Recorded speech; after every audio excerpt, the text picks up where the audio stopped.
abonné leen tey aimé tey partagé vidéo yi.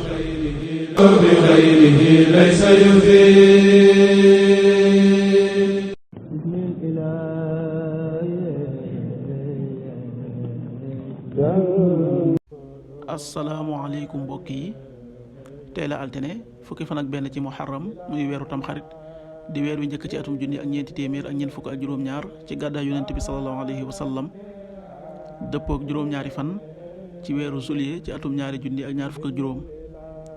fukki fan ak benn bokkul ci lim yi fàtte lim bu rafet la, kon tey ci altine ji rafet na. li ci gën a taamu mooy ku ca watu wala ku ca daloo. altine ju nekk sunna la ci ku ko man mu woor ko. ñaanu bis bi: yow yàlla miy wëlbati xol yi, yàlla na nga wëlbati sunuy xol jëmee ko sa topp. allahumma musarrifal qulubi sarrif qulubana ala taatik.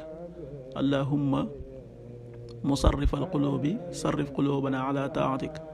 xadiisu bis bi: yonent bi sallallahu alayhi wa sallam nee na, ragal leen yàlla te ngeen maandoo ci seen diggante njaboot.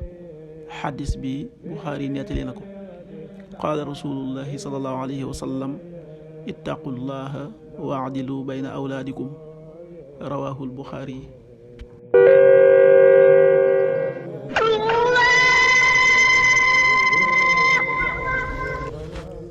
waxtu julli suba waxtaan dana tàbbi 5h31, juróomi waxtu yi tegal fanweeri simili ak benn.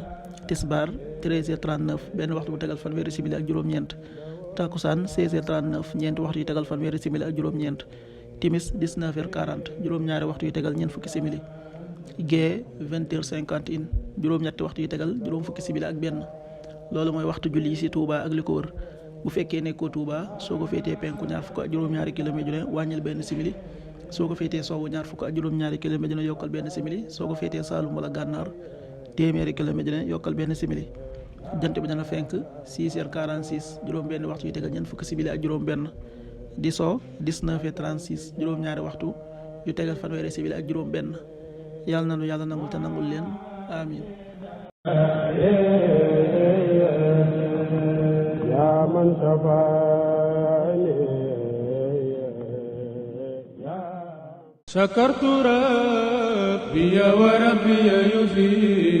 abonné leen tey aimé tey partagé vidéo yi.